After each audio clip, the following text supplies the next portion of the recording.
All right, welcome everyone to Bret Weinstein's DarkHorse podcast. I am Bret Weinstein, your host, and I am here sitting with Katie Herzog, who is, are you still the second most hated author at The Stranger? I would think that that's true. It's sort of it's a self-proclaimed identifier, so there hasn't been a poll, but judging from my Twitter mentions, I'd say probably second hated. Still second hated. Yeah, I'm rising in the ranks. So. You're rising in the ranks, okay, yeah, good. I'm trying. Well, here's hoping you make it to thank you. the pole position.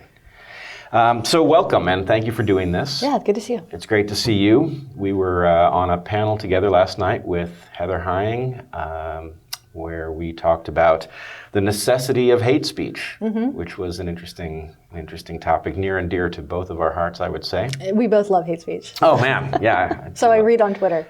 Yes, that's what I've heard about us as well. So tell me, what's on your mind these days? Oh gosh, what's on my mind these days? Politics. As usual, I'm thinking a lot about the Democratic race for president. I'm thinking a lot about how I think Democrats are failing the Democratic race for president and the media establishment. I'm thinking a lot about how it seems like we learned very, very few lessons from 2016 and seem destined to repeat the same errors. So that's what I'm thinking about. I mean, don't Democrats always mess up the race for president? I mean, isn't that kind of their role? Democrats do have a higher barrier to success than Republicans. I mean, the system is built to support rural places, the Electoral College, it's real. But instead of acknowledging that and dealing with the reality of things like the Electoral College, the Democrats just seem to do the same thing, which this year is, the top candidates are moving further and further to the left, I think, to appeal to the media, which is far more liberal leftist than the voting populace. So it's really a catch-22. They have to appeal to the sort of people like me who work in the media, these sort of gatekeepers who determine whether or not you get the attention required to have the name recognition, whether to required to win the primary. And then if they win the primary, they're dealt with, or they have to deal with the fact that they just, came out for non-binary driver's license or whatever the thing is. That's not going to appeal to the 6 districts in Pennsylvania that are going to determine who the next president is. Yeah, and they pivot to the right. Yeah. So, yeah. So I have been quite frustrated with the Democratic Party for decades now, and I remain nominally a member of it because of the structure of politics and the fact that one reduces their say over the system if you walk away from the major parties. But I've described myself as the most reluctant Democrat. And I do think that the 2016 election established that there is enough momentum behind the idea of breaking out of our paradigm that something new could happen now, which wouldn't have been possible, let's say, 15 years ago. But I do wonder if we need to actually do something to step away from the Democratic Party. And unfortunately, there is, of course, a walk-away movement, which is a disguise for walking towards the Republican Party, which is certainly no better. But is there a play where those of us who have seen substantive change of the kind that we would desire, frustrated year in and year out for, well, essentially the entirety of your life and almost the entirety of mine, is there a move in which we actually gain some influence over government and move it in the direction of honorable, progressive policies? I think we're seeing right now the opposite happen. I think we're seeing we are seeing a kind of revolution, but it's a revolution on going to the far left part of the party. People like AOC, who has sort of sucked all of the attention out of the room, despite being a freshman congressperson. So I don't know. I'm maybe not as optimistic as you are. The problem with the walkaway movement, as you mentioned, is that you're walking away from one thing and you're going to something worse. That's not a solution. And I have a lot of frustration with people like, for instance, Dave Rubin, who sort of is, maybe I agree with him when it comes to the Democrats, but his solution to that seems to be pushing the people to the right. And I don't think that's the solution. So for me, what I would like to do it is I would like to see people like us, kind of old school liberals, stand up and say that we don't like the direction the party is taking. This is why we need to move it into a place of going back to those sort of classical liberal values of tolerance for diversity of ideas, free speech, due process.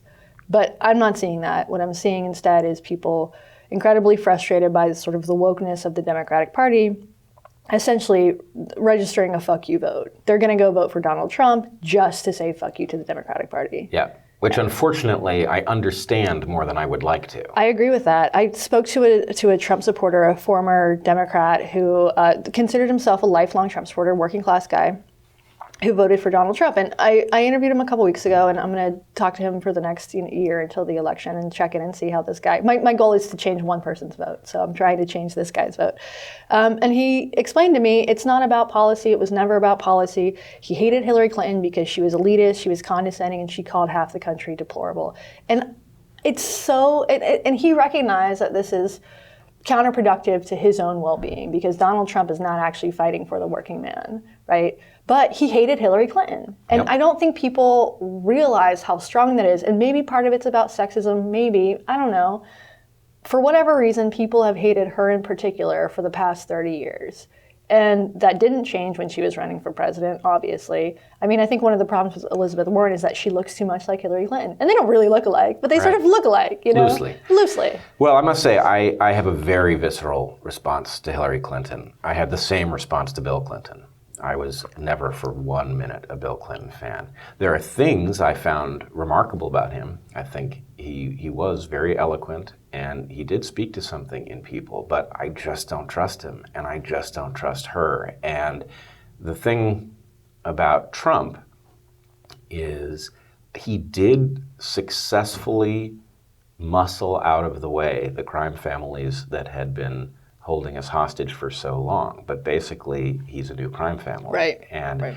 A stupider one, and a more corrupt one, I think, or at least worse at this. And much more inclined to gamble big. Right. Which, he likes to gamble big, take credit when it works out, and then he's not going to be left holding the bag for when it goes south, which it will. So he's not a viable answer to this question. Right. Nor is he, I think he is just not up to the challenge of thinking on behalf of other people, right? And, I wish he was. And in fact, I will confess that the night he was elected, where we were all stunned because, whether you wanted him to win or didn't want him to win, we all thought he was going to lose, or almost all of us did. And then to discover that he had won was just totally stunning. But I said to Heather, I said, I'm not expecting it, but given the cards that he has, if he wanted to become the greatest president in U.S. history, starting from this moment, he could do it, right? What he's done is he's actually gotten through a style of gatekeeping designed to keep anybody like him out of the office. And now, if he wanted to, if he pulled off the mask and did something visionary, there'd be no stopping him. Well, do you think that even if he had, people would be happy about that? I mean, Trump has occasionally done a couple things right. Yep. And the response to that isn't to pat him on the back. It's to just go after him anyway. Right. Which I just find counterproductive in a lot of ways. I mean, things like sentencing reform. Granted, he didn't do this out of the goodness of his heart. He did it because the people pulling his strings told him to do it. Yeah. But still, we should say it doesn't matter who the person is. When the person in power does a correct thing, we should encourage that.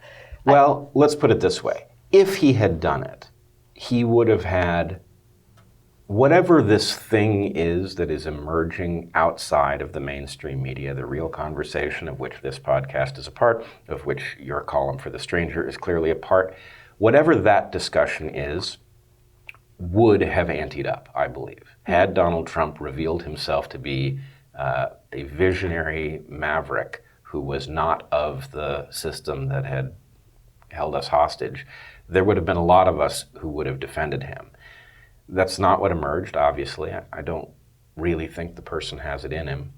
And, it's not out of personal hatred that I feel like we have to get him out of office. It's just, this is not safe. Right, I agree with that. Although I do also really fucking hate him. I hate him, and I would like totally admit that. But I also think that, that's part of the problem. Like, I work in the media.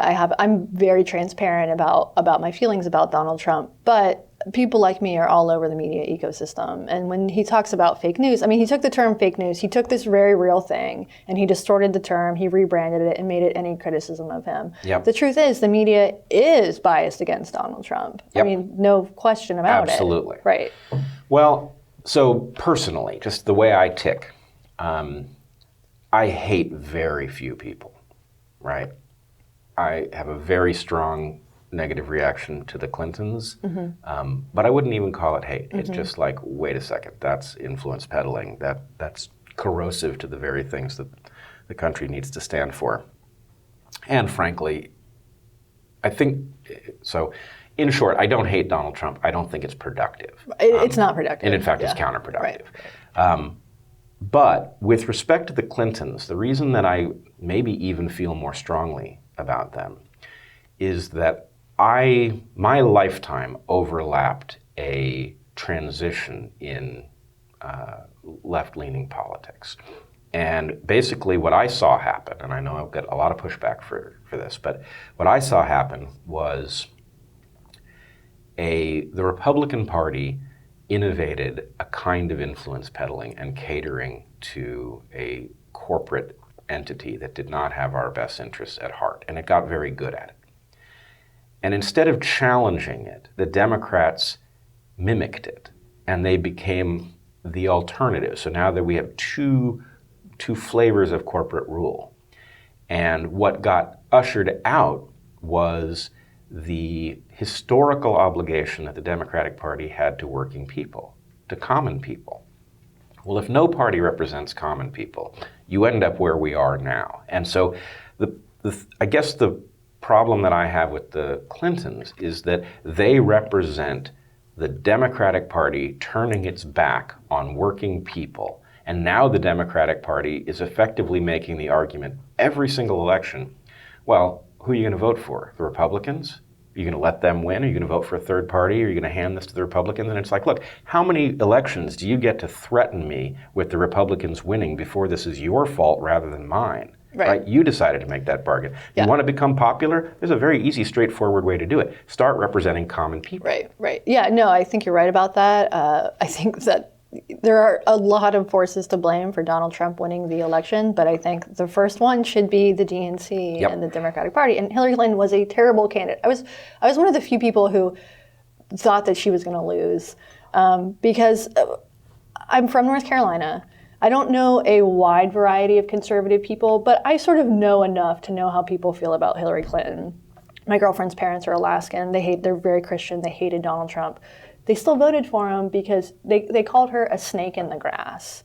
They're more willing to vote for a man who has his values are actually less in line with theirs than hers are in some ways. Yep. But they were willing to vote for him because they hated Hillary Clinton so much. And when I heard that, to me, it was just like, this is what's going to happen. People hate her. And granted, she won the popular vote, but it doesn't matter. It absolutely doesn't matter. And just the fact that, so the first election I voted in was Al Gore. Mm-hmm. We know what happened there. Hillary Clinton, we know what happened there. I just cannot see if the Republicans continue to lose lose the election after winning the popular vote. I think that the system would have changed by now, but the Democrats are so ineffective that the system continues to exist. Yeah. Well, so I have been toying with something. I don't know how to deploy it or what it even becomes, but when you, at the beginning of this discussion, were talking about the left and the Democrats catering to them, I don't even see it as the left. I see it as people who have co-opted the left, who are being catered to, who don't even really know what they want. To the extent that this is well-intentioned, it's a misunderstanding of what left actually is. And so what I want to do is found what I call your other left, right? Not that left, your other left, right? What is your other left? Well, it's founded on, yes, classical liberal principles, but I think it goes, classical liberal has become a kind of a shield for people who are right of center, right. But have some classically liberal values. And what I would like to do is make a distinction, which is we actually do need progress. We cannot stay on this trajectory. As much as we are being very well served in the immediate present, A, not all of us are being really well served, and B, it's not stable. It's dangerous. Long term, it will come apart and it will be a disaster. So we have to have progress.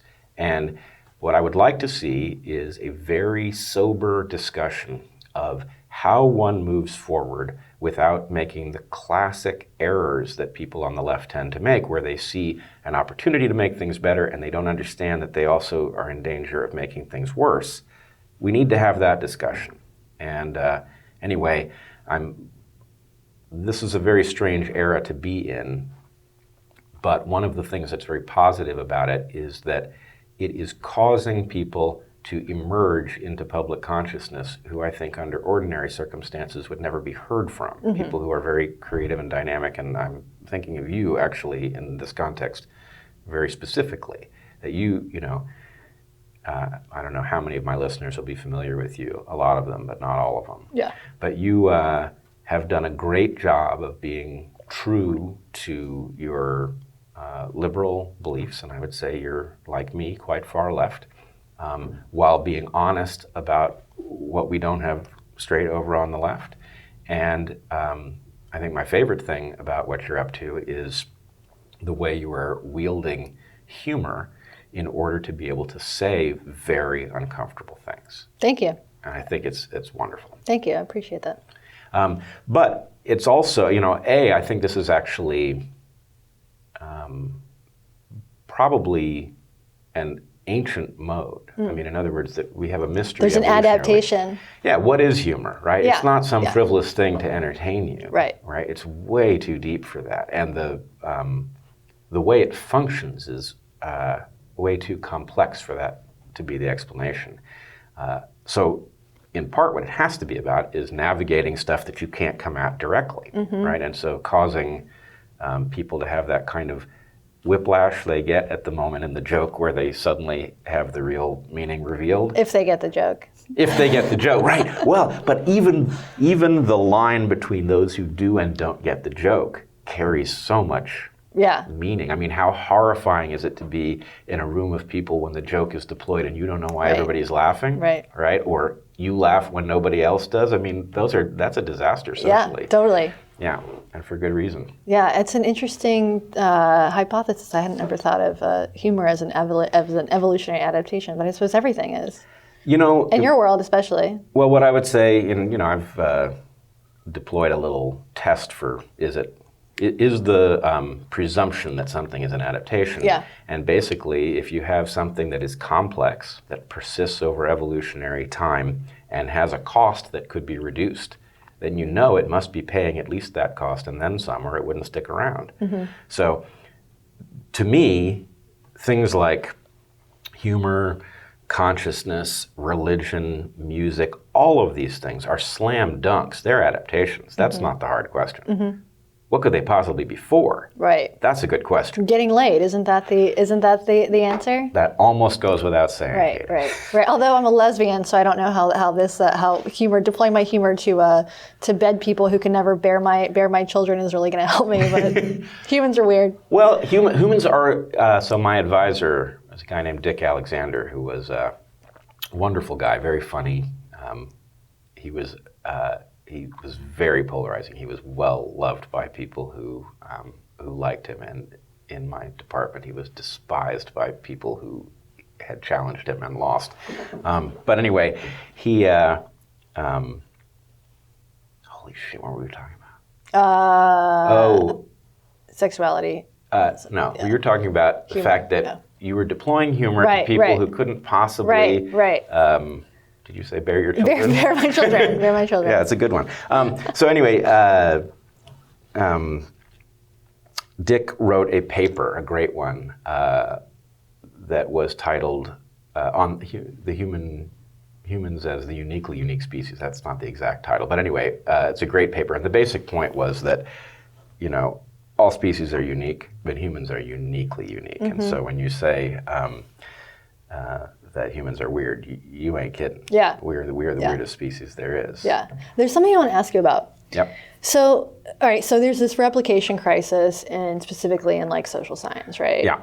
And all of these studies that have been cited thousands of times and are taken as sort of, they're just believed to be true, or it turns out they're either not replicable or the study was shit in the first place. Yep. So the latest one to come out and sort of make a big splash, Christina Hoff Sommers wrote a piece in the Wall Street Journal about the blind orchestra study. Yep. Did you see this? Mm-hmm. Maybe you can explain the study a little bit better.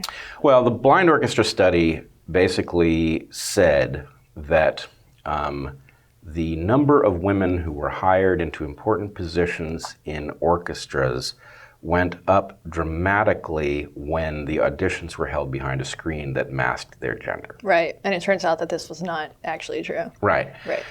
So anyway, you were going to make a more general point about the replication crisis. Okay, so everything that's happened in the past couple of years, politically, everything that's happened, sort of my own sort of personal awakening to the downsides of the left, watching what's happening with these replication crises, things like this.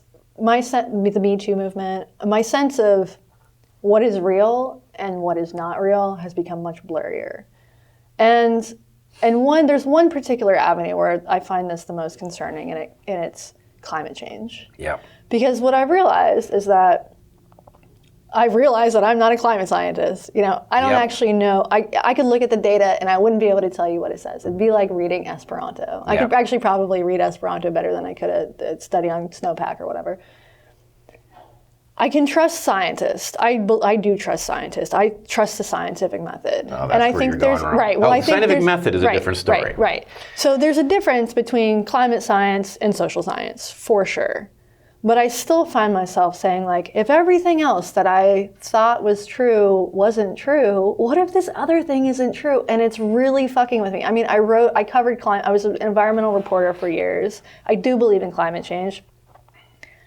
But I also I don't trust activists. I no longer trust activists. And I know that most of the information, when I was a climate reporter, most of the information I was getting was filtered through activists. You get press releases from activists. Everything's filtered through this sort of political lens. And I don't trust it anymore. I don't trust the apparatus. I don't trust the methodology. I don't trust any of it. But I still believe in climate change. Yeah. So I'm just having this sort of difficulty here. Like, what if that is also not true? So this is the real red pill. Yeah. Forget that conservative shit. This is the real one. We're about to mainline it. Yeah.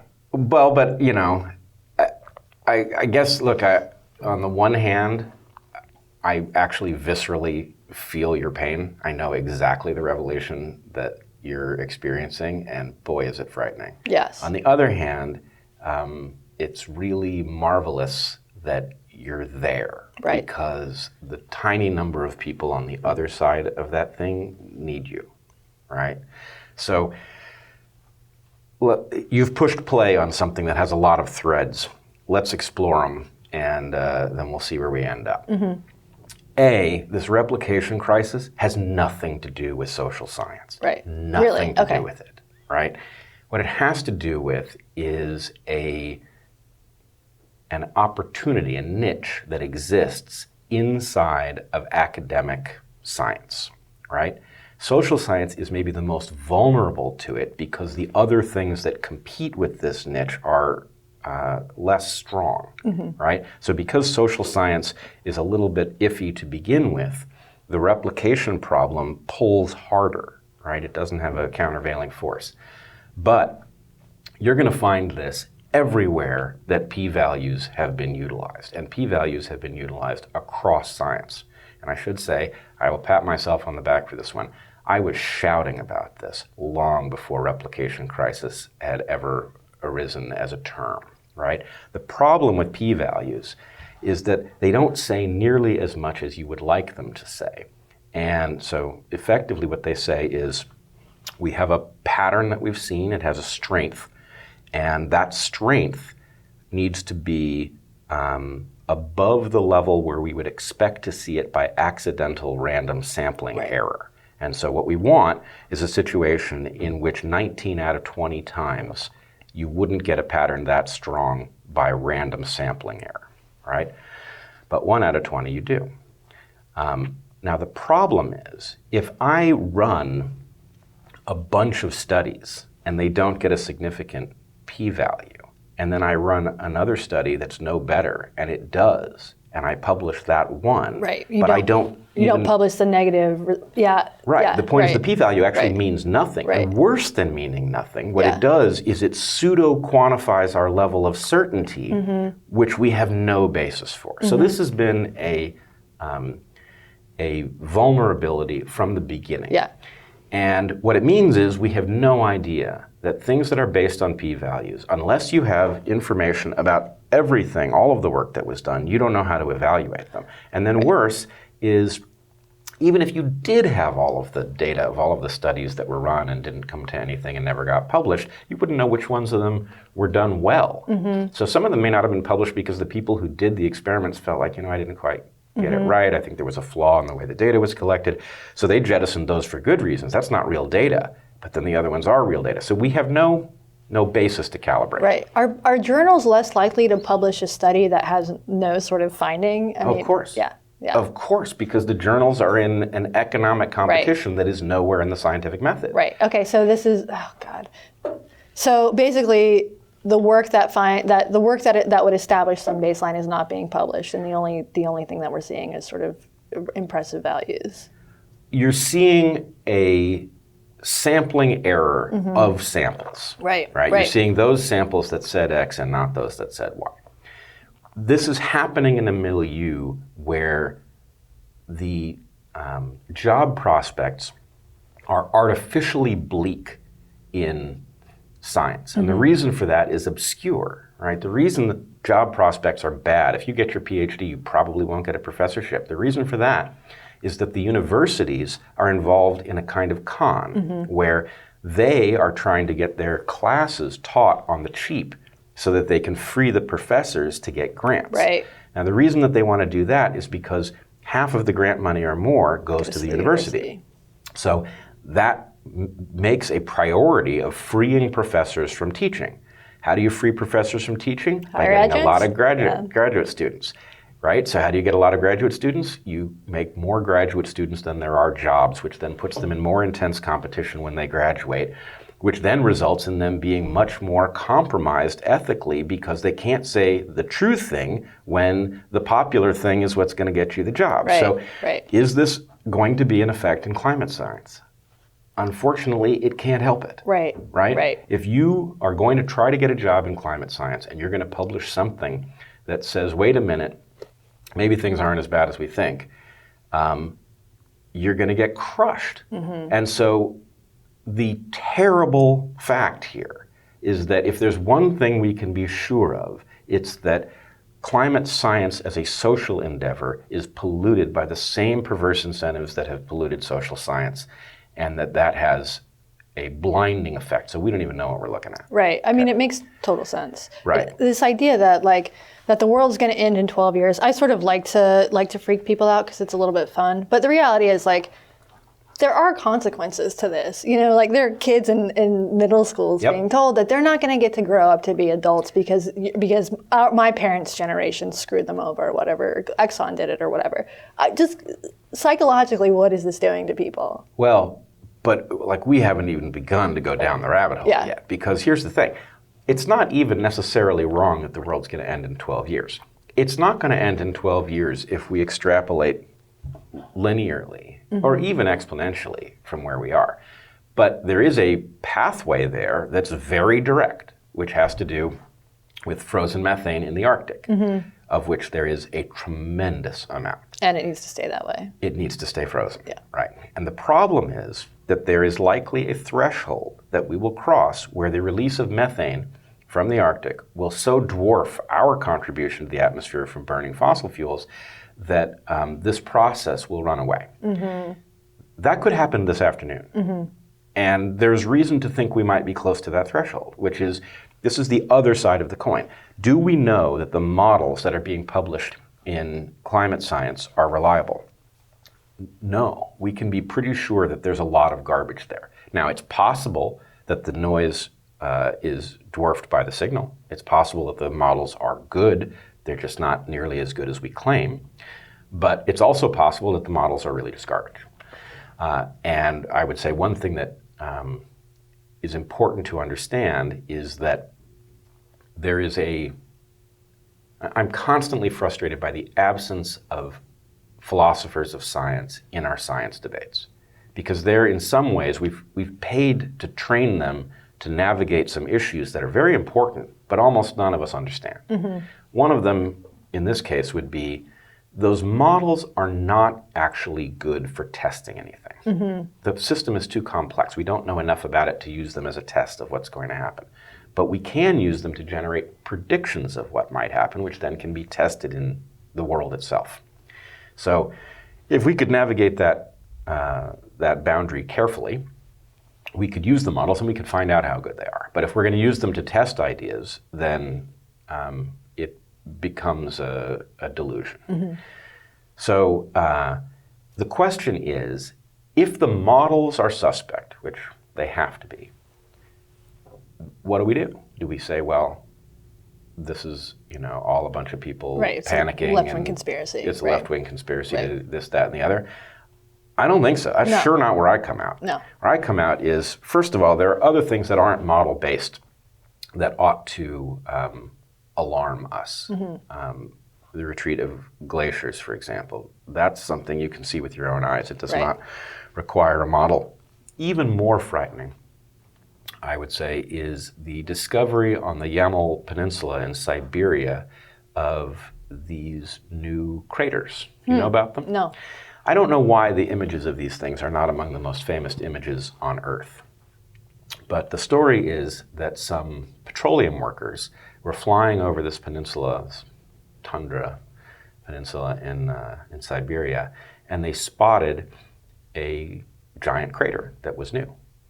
And then they found another one. And the question is, well, what process did that? We don't even have a name for what process did that. Could a meteor have hit it or what, right? The hypothesis emerged that these were explosive releases of methane that had ejected a vast amount of rock from these giant holes in the ground. And that would, of course, be alarming because what we're talking about is the explosive release of methane. And so we've seen things in the ocean where we've seen plumes of methane bubble up that appear to be unprecedented. We don't really know what they mean because nobody took baseline data 50 years ago, so we don't know if plumes of methane bubbling up should alarm us or shouldn't, but it certainly is consistent with our alarm. But these craters on land, the prediction was, well, if these are methane release craters, then methane ought to be highly concentrated in the bottom of these things. And people went in, and there it was, super high concentrations of methane. So you could make an argument one way or the other, but my basic point would be, look, the links in the chain that tell us to worry about climate are actually more secure than people think. Mm-hmm. They have nothing to do with models. They have to do with some very simple chemistry that tells us that things like carbon dioxide and methane trap heat. Right. Which is, that's a very long-standing hypothesis, well-established, easy to demonstrate in the lab. And then we've got glacial retreat and things like that. And then we've got novel geology. We've got, rock being ejected by explosive releases of methane, which is consistent with sudden releases of large amounts of this stuff that are frozen in the Arctic. All of that stuff tells me you had best worry. Yeah. And what's more, the threshold at which this is no longer a problem that humans could plausibly deal with could be anywhere. Right. We could cross it today. Right. Or could have crossed it. Could have crossed it 50 already. 50 years ago, yeah. Right. Yeah. 50 years ago is unlikely. We would have seen spectacular rises in temperature of a kind we haven't yet seen. But in any case, here's the overarching place that I think those of us on your other left ought to land. Mm-hmm. The climate crisis is not a problem in and of itself. It is a symptom of another problem that doesn't have a name. And my point would be we have to solve the underlying problem. We know that we have to solve it. And, it's like that cartoon, what if we solve the world's problems to fix the climate and it turns out it was just a hoax and we made it better for no reason or something like that. It's still better. It's still Right. better, and that serves everybody. Right. I don't care if you're Right. conservative or liberal. Right. I don't want to see us crash an economy over it, Right. but I don't think that's what would happen. I Right. think you would actually stimulate an economy for the same reason that a war stimulates an economy. It's production, industry. A concerted effort to solve Yeah. the problem would be Yeah. beneficial. Yeah.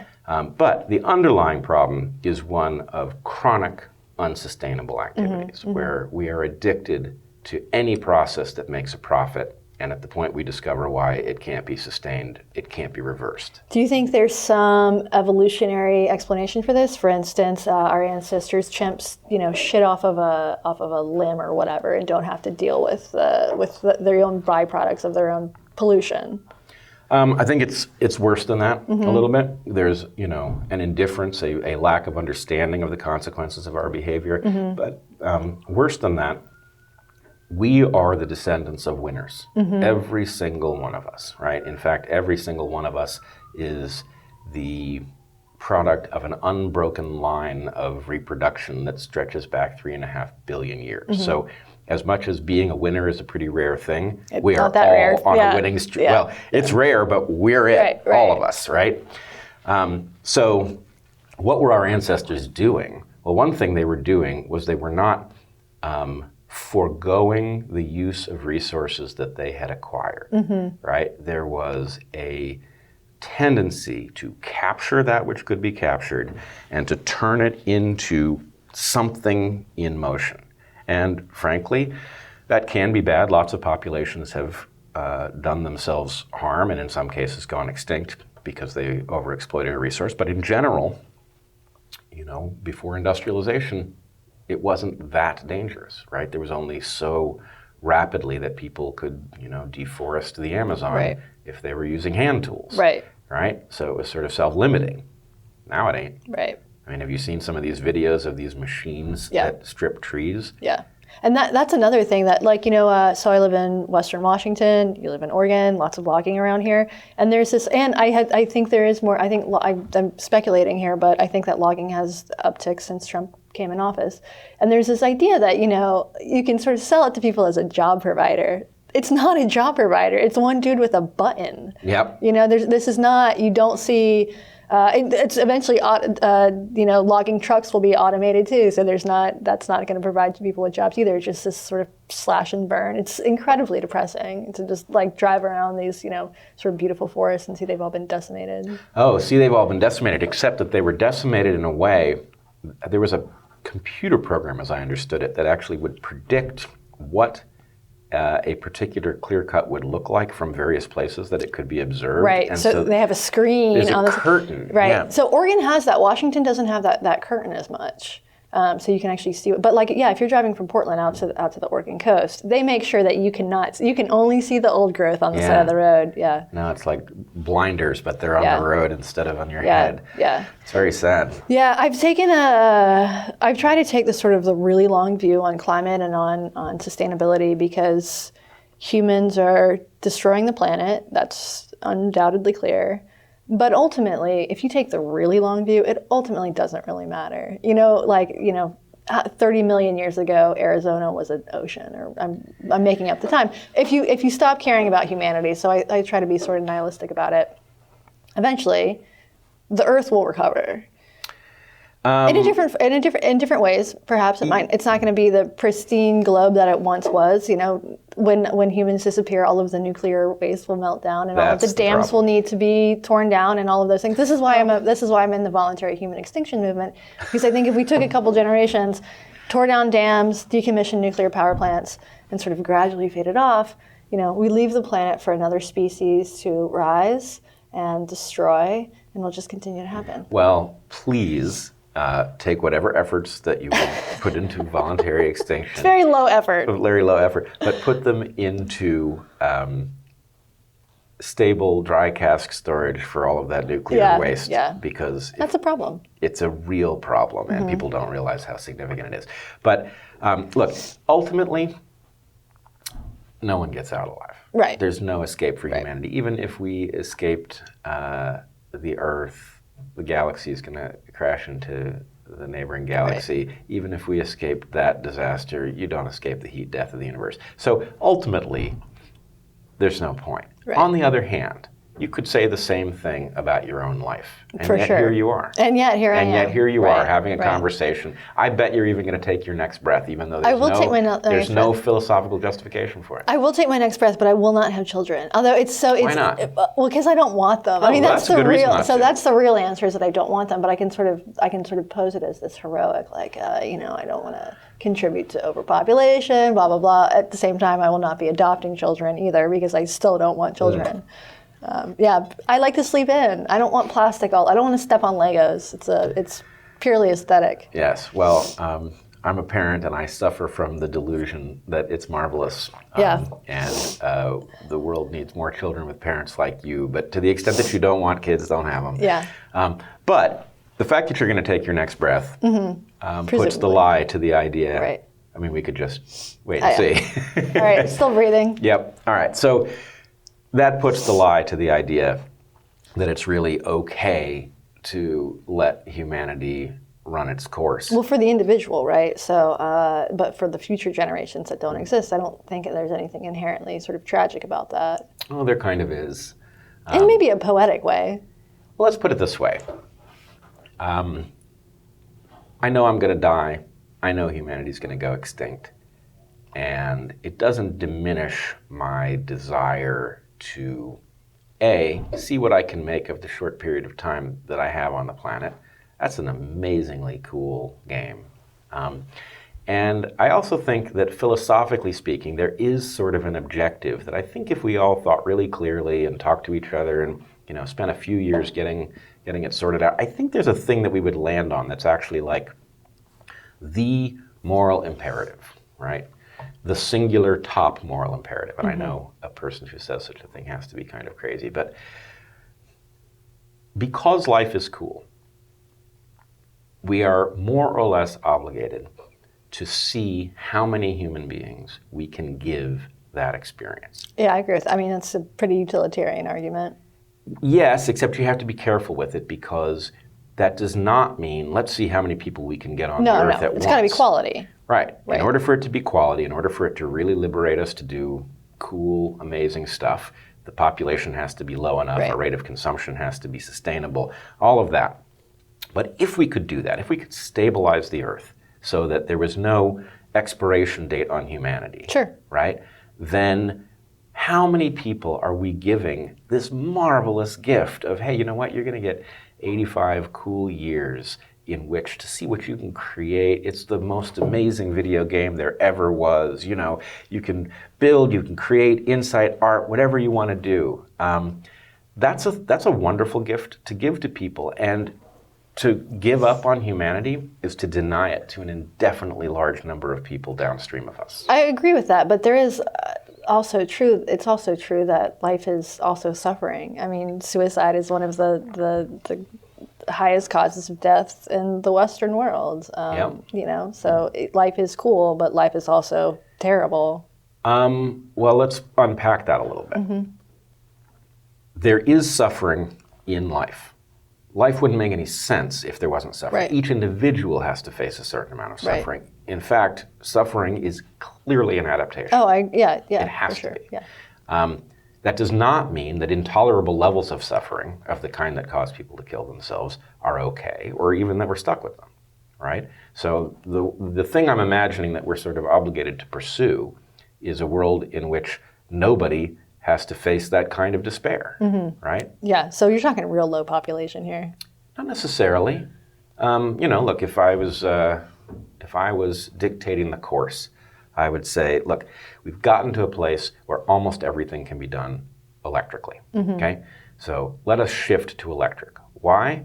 Well, a number of reasons. One, it's healthier at the point that you're involved in the activity, right? Electric cars don't pollute, they don't give you asthma, and all that. Now, do they pollute somewhere? Sure, at the coal plant. But the more important point is, if you get everything run electrically, then you pursue fusion power. And the thing is, fusion power actually allows us to figure out it's not the natural carrying capacity that existed before fossil fuels. We might be able to set a carrying capacity. It could be quite a bit higher, right? It could be 3 or 4 billion people, right? And they could live at a very high quality of life.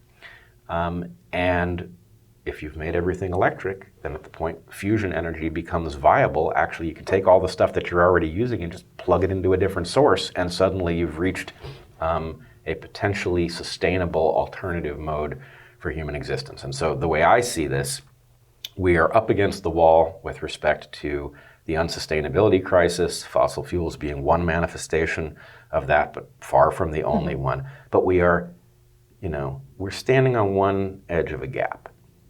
The other edge of the gap is the point at which we figured out how to do something elegantly with electricity and how to fuel it ultimately with fusion power. Right, but it's also a political issue. So even if it's a technological fix, I mean, you have both Bernie Sanders and Elizabeth Warren, one of whom might be our next president, talking about not just not building any more nuclear plants, decommissioning the ones that we already have. Oh, I want them decommissioned. So you want, okay, so take all of the existing nuclear, decommission that, and just focus on fusion. Fission is a dead end. Yeah. And it is a deadly dead end. Right. It's a Faustian bargain of the worst kind. Fusion is a whole different ballgame, right? For many different reasons. One, it doesn't have the risk of meltdown. It doesn't create the spent fuel. This long-standing spent fuel that we still have no idea what the hell to do with. Why can't we just take it up in the sky and dismiss it? Oh, launch it into the sun? Yeah, launch it into the sun. That's a great idea, except for one problem, which is that launching stuff into space, A, takes a lot of energy, and B, it doesn't work all that well. Yeah, okay. Things blow up and we would end up... How about we take it to the moon and launch it from the moon? Well, you got to get it to the moon. Okay. So look, this is not a bad idea. Yeah. If you could generate fission power in space, beam it into the atmosphere safely, which I don't know that we know that we could. It's possible, even if you could put the reactors in space, beam the energy down, that you would end up ionizing the atmosphere in a way that would be the next devastating crisis. Right. But if you could do fission power in space and then launch the products into the sun, I'm all for it. Yeah. It's not that I'm against fission in principle. It's just not safe down here. But fusion still has a branding issue. They may want to stop calling it nuclear. I mean, it sounds like the same thing. Yeah, except boy, am I going to love being its champion. So is this going to be small reactors and like microgrids or whatever, or do you picture this as like actually large fission or fusion plants? Large fusion reactors. They don't have to be immense, but it's not. You don't get your personal fusion reactor, as far as we know. Okay. Unfortunately, fusion is going to lead us to cold fusion, which is a morass, because for lots of reasons. Probably there is no cold fusion, but it ain't as settled as people think. But anyway, I'm talking about hot fusion. But the nice thing, among the nice things about hot fusion, is that as soon as your hot fusion reaction stops abiding by the rules of your machine, it shuts itself down. It's dead, yeah. Right. Which is quite the opposite with fission. Right. With fission, it's like you have to maintain control over it, and the minute you lose control, or the water evaporates, or whatever. Right. Yeah. The amount of water you have to pump through to keep it cool enough not to melt down is immense. So, anyway, fusion power may have, and in fact, what I always say is, nuclear power isn't one thing; it's two opposite things, right? And fusion power is the one we should be betting on. Unfortunately, the nuclear power industry is really the fission industry, and so they're not backing it. Right. And the fossil fuel industry obviously has a tremendous amount to lose. Right. Okay. Well, where have we ended up? I feel reassured that climate change is happening, and less optimistic about the future than I did 10 minutes ago. Damn. So I feel both better and worse. Well, okay. So let me suggest an approach philosophically here. First of all, let me just point out something I've called the activist dilemma, which is that about half the people are motivated by their fear of what's going to happen if we do nothing, and half the people are motivated by hope about what we might accomplish. And you can talk to either group in isolation with no problem, but if you try to talk to them at the same time, you're always at cross purposes with yourself, and it never goes well. So, the fear that you are describing, that maybe it's too late, maybe the problem is too big, maybe you're going to live to see the end of this. Right. Right? That's an abyss. And And I think, you and I don't know each other that well, but my guess would be that you want to spend a little bit of time staring into the abyss and make your peace with it. Yeah. Right? Yeah. Because at the point that you realize, you know what? We've already misplayed our cards. We're in very serious danger, and it's probably not rescuable. But I don't know it's not rescuable. And if we did rescue it, that's a noble thing to dedicate yourself to while you're here. And it's pretty exciting, right? It's, it fits the superhero ethos of the moment, right? To sort of say, well, shit, we actually do have to save the Earth, and we have to figure out how to take the tools we've got and address that problem, and Well, what do you think about people like Jeff Bezos saying, like, what did he say? The only way to deploy my wealth would be to send it to space. This idea that or Elon Musk, this idea that what we need to be doing is colonizing Mars, an uninhabitable planet, rather than deploying our resources to save the one that we already have.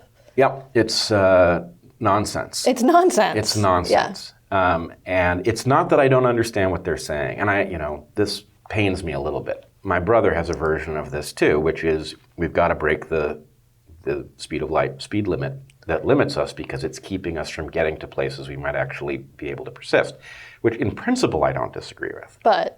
But we are not going to send people anywhere faster than the speed of light anytime in the foreseeable future. Right. It's unimaginable. If we could send a message across the galaxy that would reach the other side, while anybody alive was still alive, that would be a miracle in and of itself. Right? And the message would probably be like, you up? Help! Yeah, SOS. But in any case, I think there are a lot of escapist fantasies. And the problem is that some of these escapist fantasies are probably serving a purpose to a point. In other words, I am sure that if you were to unpack my internal program, what's driving me, there's spackle in some places. It's not perfectly worked out and logical such that it all stands up to scrutiny, but it's not its purpose, right? Its purpose is to make sure I get up in the morning and do the stuff that needs doing. Right. And, it's a little bit like our visual understanding of our world. It's got heuristics all over the place. By and large, they keep you from crashing into shit. Right. So that's good. These stories may be doing that job for certain people, but my fear is that when Elon Musk talks about colonizing Mars, people take him seriously. Right. And it's not that getting to Mars is impossible. It's not that it's even inconceivable that you could colonize it, but it's not in the immediate offing, no matter how good he is. I don't even see it as desirable. I mean, I saw that movie with Matt Damon. Like he has to use his own shit to fertilize his potatoes. Like we have a miraculous planet. Mm-hmm. I mean, that's where I sort of see the most hope and the most sort of fear is I spend a lot of time in nature, and it's stunning. And you and I live in one of the most beautiful parts of the country. And I'm sort of I'm blown away every day. When I take my ferry ride, I'm blown away by Mount Rainier and the landscape around me. And at the same time, I'm just so depressed about what is happening to this. I'm much more depressed about the state of the planet, about pollution and sustainability than I am sort of what's happening socially in some ways. Well, the answer to how you address it has to be philosophical. You got to find a way to make your peace with the cosmic joke. You are on the greatest planet that we are aware of. It is being degraded, but it's still absolutely marvelous. And at every scale, you look into moss with a microscope and see amazing stuff. Yeah. And so there's plenty, this is a tragic moment, but it is also a moment at which your life matters a lot because what happens next is uncertain. And I think everybody is going to need to find their individual way to make peace with the absurdity and the horror and the possibility of this moment. But having done so, Sometimes I call myself an accidental Buddhist because although I've never studied Buddhism, I'm not a religious person by nature. I feel like many of the thoughts, if you push them far enough, that's where they end up, right in that neighborhood. And I think there is a kind of enlightenment. Once you realize what this moment is and how improbable you are and how improbable it is that you would land in this moment and be aware of what it was and actually potentially have some influence over it because people listen to you or something like that, well, I call it the cosmic joke, right? I mean, it's a very funny joke in a way that you would end up in that odd situation, and it does potentially give meaning to every day. Yeah. If you could go back and tell yourself, from 10 years ago or whatever, 10 years from now, you're not going to be teaching anymore, but you'll be a sort of public figure. Would you have been surprised by this? In truth? Yeah. No. I sort of feel the same way about myself. I feel like I don't believe in fate, anything like that. I don't believe in predestination. I've always thought, and I've done very little work to actually get myself to this position, but I've always thought there's one paper I want to work for, and I work for it. And I didn't do that much work. You know what I mean? I did work. It's not like I totally stumbled in this, but there have been this sort of, series of happenstance things that have happened to put me in this position. Not getting some jobs, getting some jobs. That at once seems incredibly random and also totally inevitable. Yeah. I think there's a couple of reasons for that. One, it might be that this is one of these heuristics that you sort of need to think that, otherwise you'd spend a lot of time trying to figure out how the hell this happened to you. Right. But no, I sort of feel like everything that led up to this was an oddly perfect training camp, right?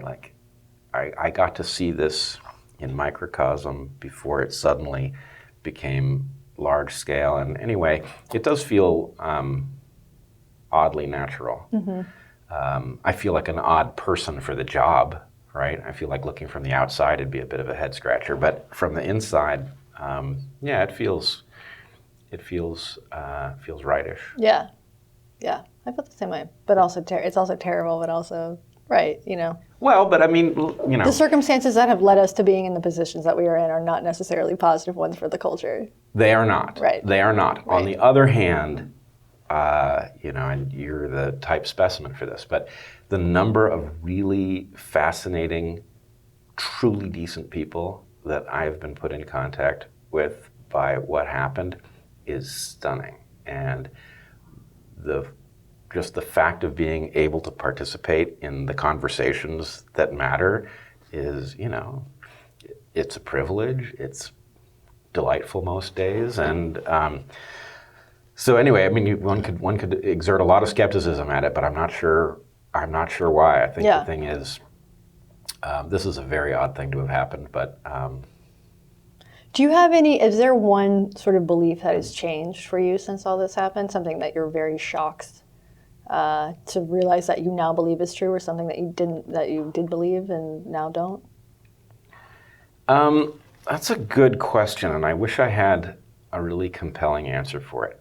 I would say I have been surprised by some people who I otherwise would have dismissed. Totally. In other words, periodically I encounter somebody who I would have guessed was just dangerous and broken, and then you talk to them and it turns out they're actually on about something and it's real and that sort of thing. Yeah, I've had similar experiences. And I think you and I have also had a similar experience in I'm never invited on left-leaning or even mainstream media shows. I did The Gist, which is a Slate show, but it's hosted by Mike Pesca, who's sort of a heterodox thinker.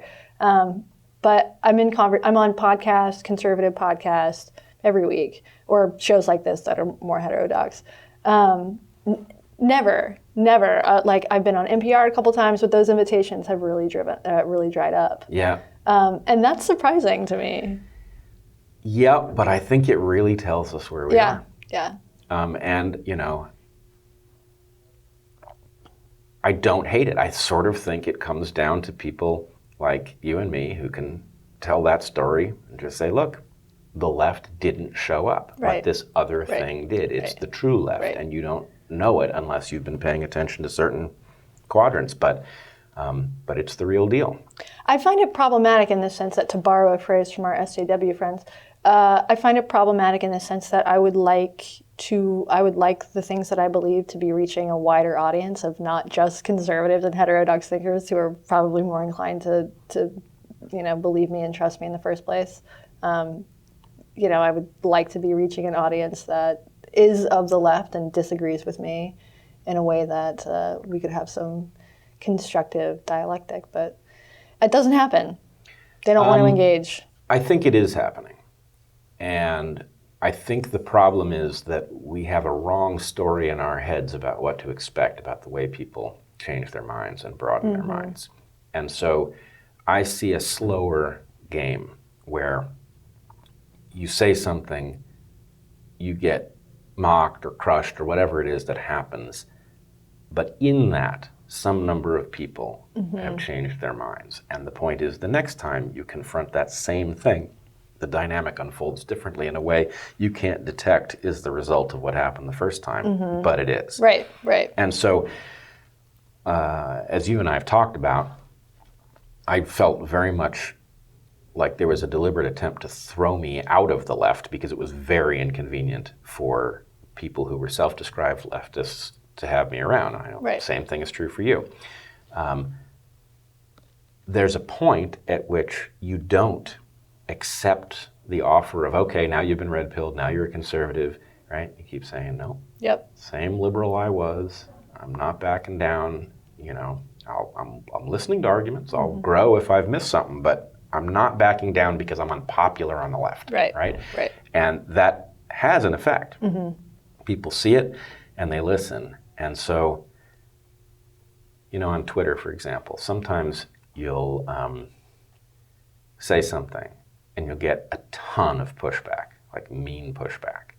But you'll also get a huge number of likes. And it's like, you can track these things almost separately. The pushback is the reply. It's strategic. Yeah. It's designed to penalize you for saying something out loud. And then the likes, because they're cheap and they're not totally anonymous, but they're close if you've got a large number of them, they're actually an indication, oh, heard you. Yeah. I interviewed Yasmin Mohammed the other day, who's excellent, ex-Muslim, atheist, brave, incredible thinker. And she has a new book out, and Amazon has declined to allow her to purchase ads for her book. So they're selling the book, but she can't place an ad for the ebook because, according to Amazon, her book is controversial. So wait, they're Islamophobic? They're Islamophobic, yeah. And so I wrote this piece about Yasmin, and we had a great conversation, and she brought up something that I found incredibly telling, which was, Megan Phelps from the Westboro Baptist Church also has a book out right now. She's been on Fresh Air. She's been on Morning Edition. She's been on Good Morning America. She's been all over the media ecosystem, and she is viewed as a survivor and a hero. Totally.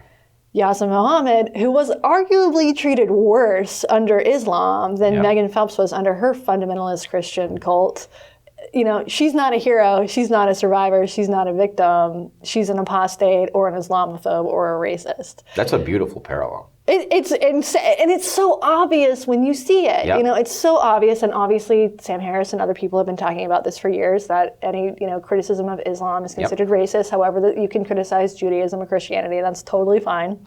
Anyway, so I wrote this piece about it, interviewed Yasmin, and I don't often read the comments on my post for The Stranger because it's not a constructive use of my time. But I read the comments because I wanted to see what people thought of her and the piece. And the first one was, it said something like, Herzog, when are you going to go work for the Daily Caller?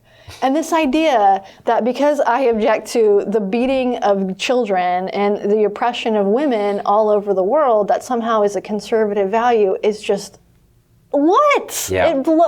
How did we get to this point? It blows my mind. It's everything I'm talking about is liberal values. Yep. Freedom, independence, fighting the actual patriarchy. And I'm not talking about this American version of the patriarchy, which is man-splitting in a mythical wage gap. Yep. I'm talking about real fucking patriarchy here. Yep.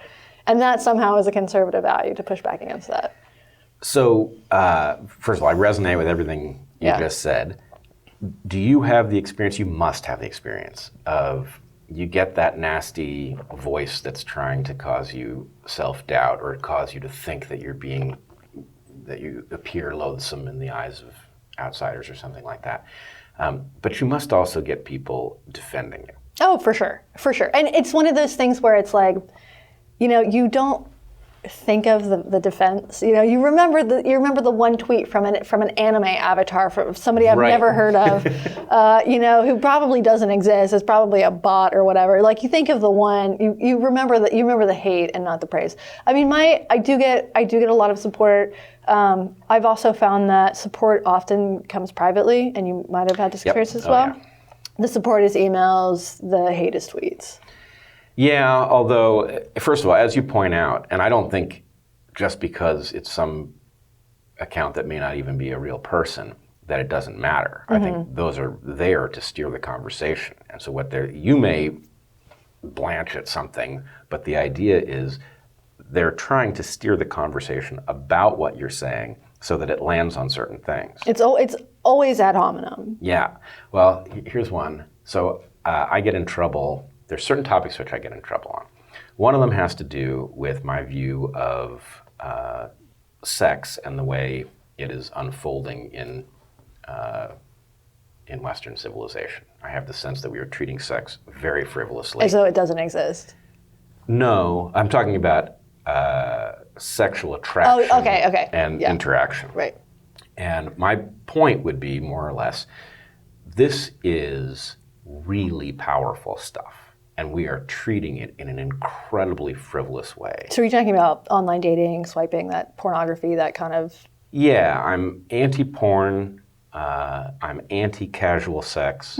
I think I'm very pro-sex. I think it's very powerful stuff, but it should be treated with respect. Same way, actually, I feel about hallucinogenic drugs, which is these things are power tools. I encourage people who think that they should be experimenting with them to try it, but I would encourage you not to think of them as recreational, right? So it's sort of that sort of thing. But what comes back at me, of course, on the sex front is that I'm a prude, or worse. Right, conservative. That I'm an incel. Ah, yes. Right, which I find, this is just an amazing accusation, because whatever else you can say about me... you have 2 children. Not only do I have 2 children, I am still married to their mother, and people stop me on the street and they tell me that I've married up, which I agree, right? But, okay, so I'm at least not an incel. But I think the idea is, I'm not going to buy this. It's a weird insult because it just doesn't have any content to it.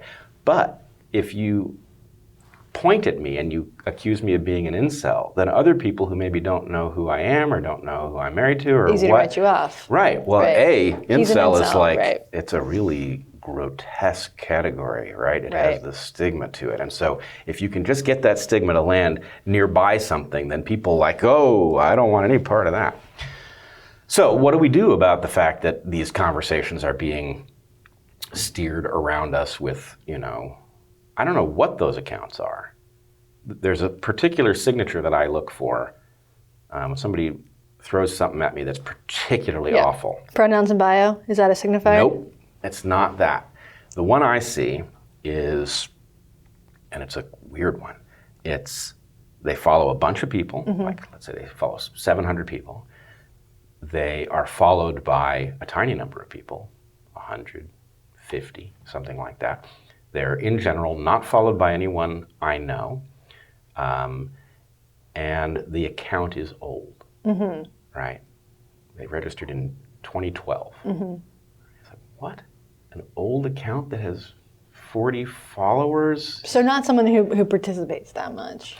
Well, the thing is, I was puzzling over this, because if it was a new account, I would know what was going on. Somebody registered new accounts and is using them to steer conversations, but an old account, Well, I wonder what the average number of followers have. I mean, I don't know how many millions of people are on Twitter, but I would assume that the average follower count is probably pretty low. Well, the average follower count's pretty low, but you wouldn't expect somebody who follows a ton of people to have a low follower count after a long period of time. Right. Unless they're terrible at Twitter, which is right. also possible. Well, a friend of mine who is sophisticated about this sort of thing made the argument that what these are old dormant accounts that had easy passwords that have been hacked by something that is using them to steer conversations, which actually strikes me as very plausible. Interesting. I hadn't thought about that. Yeah.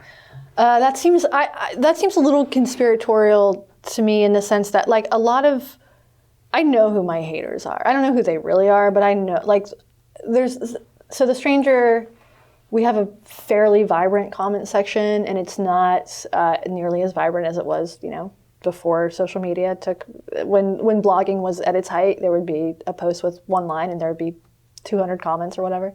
So we don't have that, but we do have a community, an ecosystem for sure. And the same names show up, and I know who's who. I know who doesn't like me because they're super fucking obvious about it. Which is why I stopped reading the comments. I did something recently. I turned off notifications from people who don't follow me, and it has changed the conversation. It has changed my Twitter experience from one of dread to one of just it's all positive, because the only people who respond are people who follow me already.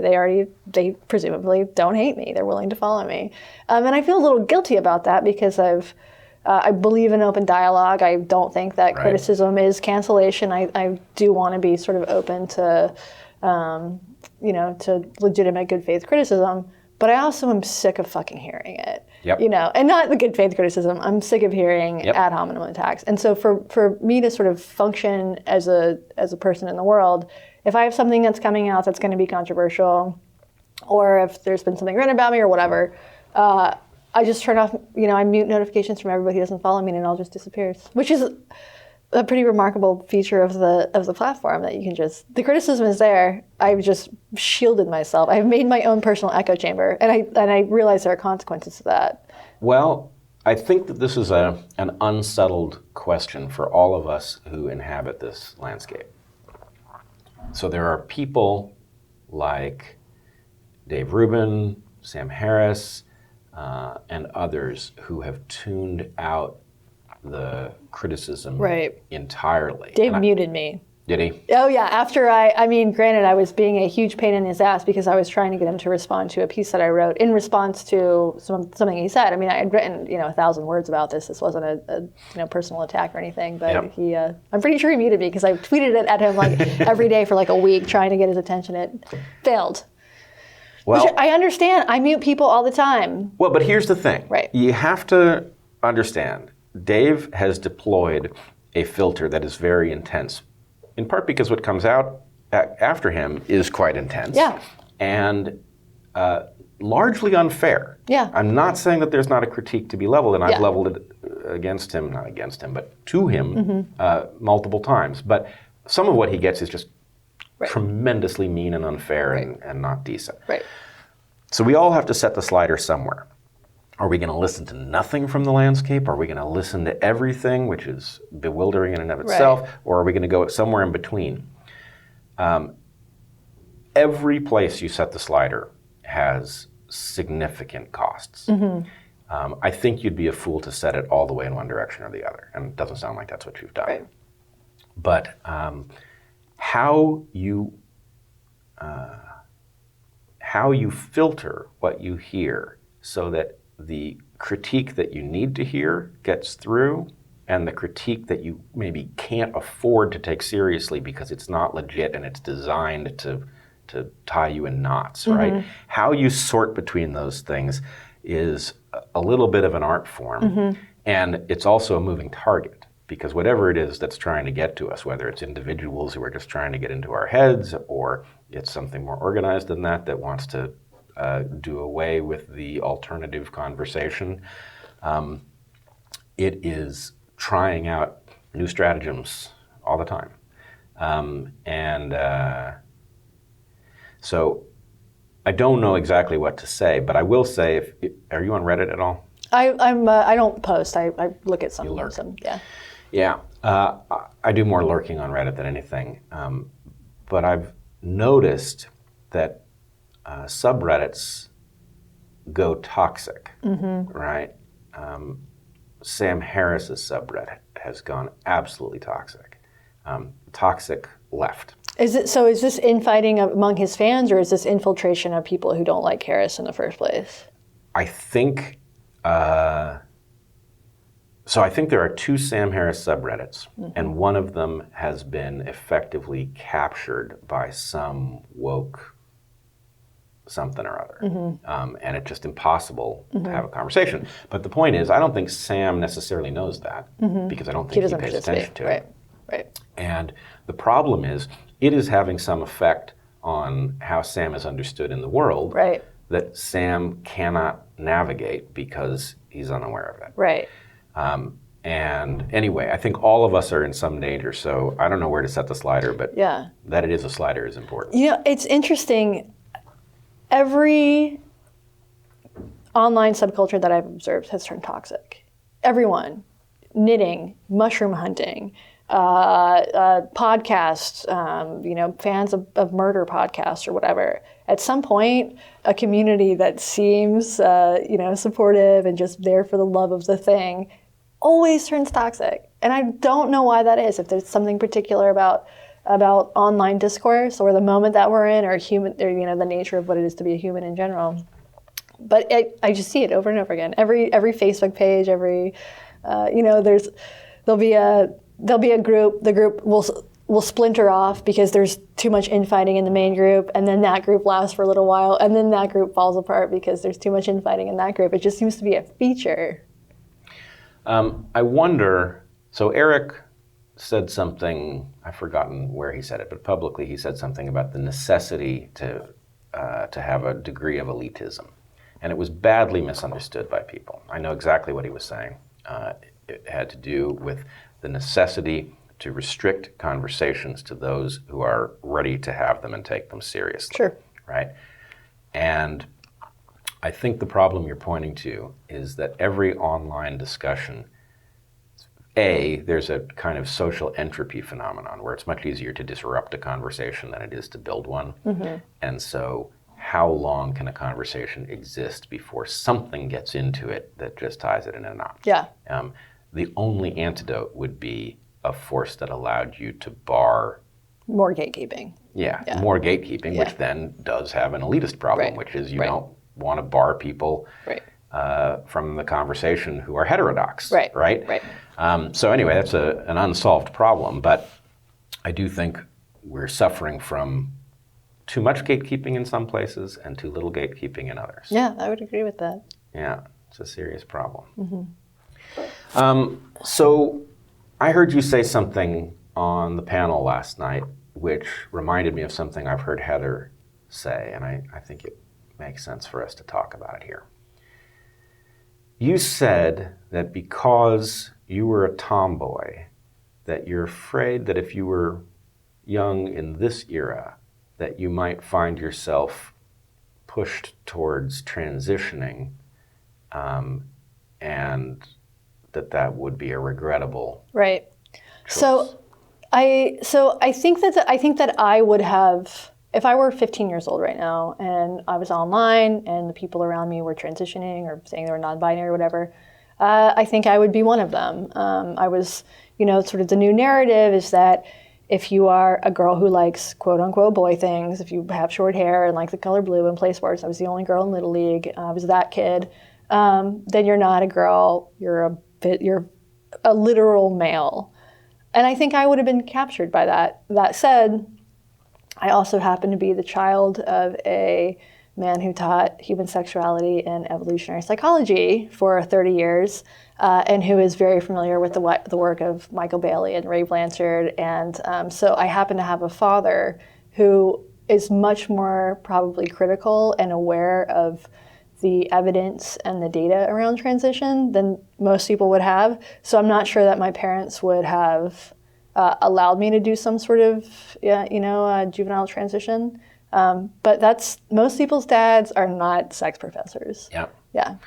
So, okay. So you believe that you would have been drawn in that direction. And I think Wrongly I so. would have been. I think my parents probably would have been resistant to it, and I would have pushed. You would have pushed, which would have Yes. put you, at the very least we can say, it would have created a corrosive problem for your relationship with your parents. For sure. And teenagers already have corrosive relationships with their parents, so Yes, they do. this just would have been the thing instead of whatever it was the thing when I was 15 or whatever. And if we generalize, because most people's dads don't Right. teach evolutionary psychology, the toolkit to know how to even respond to this. There's no toolkit. There's no toolkit. Yeah.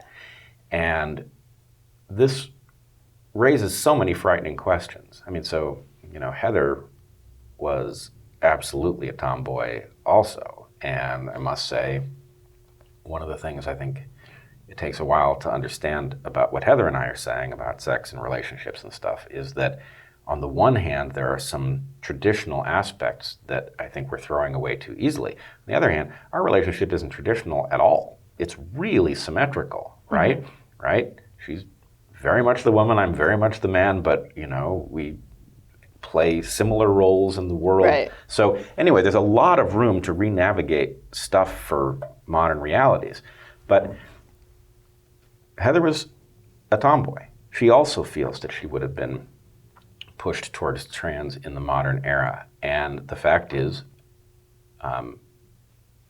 you're gay. Mm-hmm.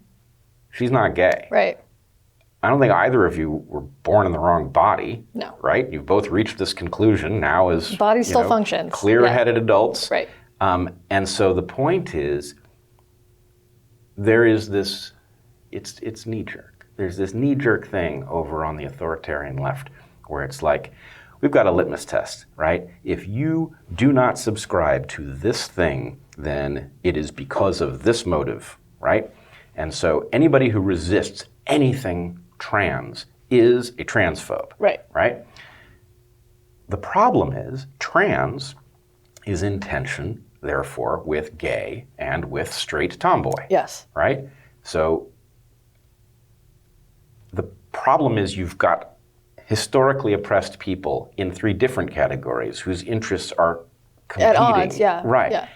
There has to be an adult solution to this where we acknowledge there are trans people. Not everybody who presents in some non-standard way is trans. There's, as you're... It's a variation. Right. Right. It's a complex scenario with a bunch of different dip switches, and we get every combination, right? And all of them, as far as I know, all of them are valid. But a simple-minded rubric that forces people... Are you following Natalie Wynn, ContraPoints? Yeah. She's not a fan of mine, but yes. Interesting. I wrote about her. She was invited to UBC in Vancouver to do a talk with Blair White. Yep. And there was, of course, this was several years ago, there was, of course, a huge conflagration, shit show response to that. And I wrote about it and defended her, willing to go have a conversation with a conservative trans woman. And we had a nice sort of dialogue. And then she sort of threw Jesse Singal under the bus, sort of weird internet drama stuff. So I'm a fan of hers, but I don't think that it's mutual. Not mutual. Yeah. Well, I guess I have also seen her react in ways that I don't think are sensible relative. She's in a difficult position. Extremely difficult. Right. And, this recent episode with her where she had... what's his name? Buck? Oh, Buck Angel. Buck Angel. Yeah. Do a 12-second voiceover for one of her, I think, rather remarkable videos. Mm-hmm. And she got skewered for being, they're two made-up terms, I guess, transmedicalist and... Trans scum? Is that the... Yeah.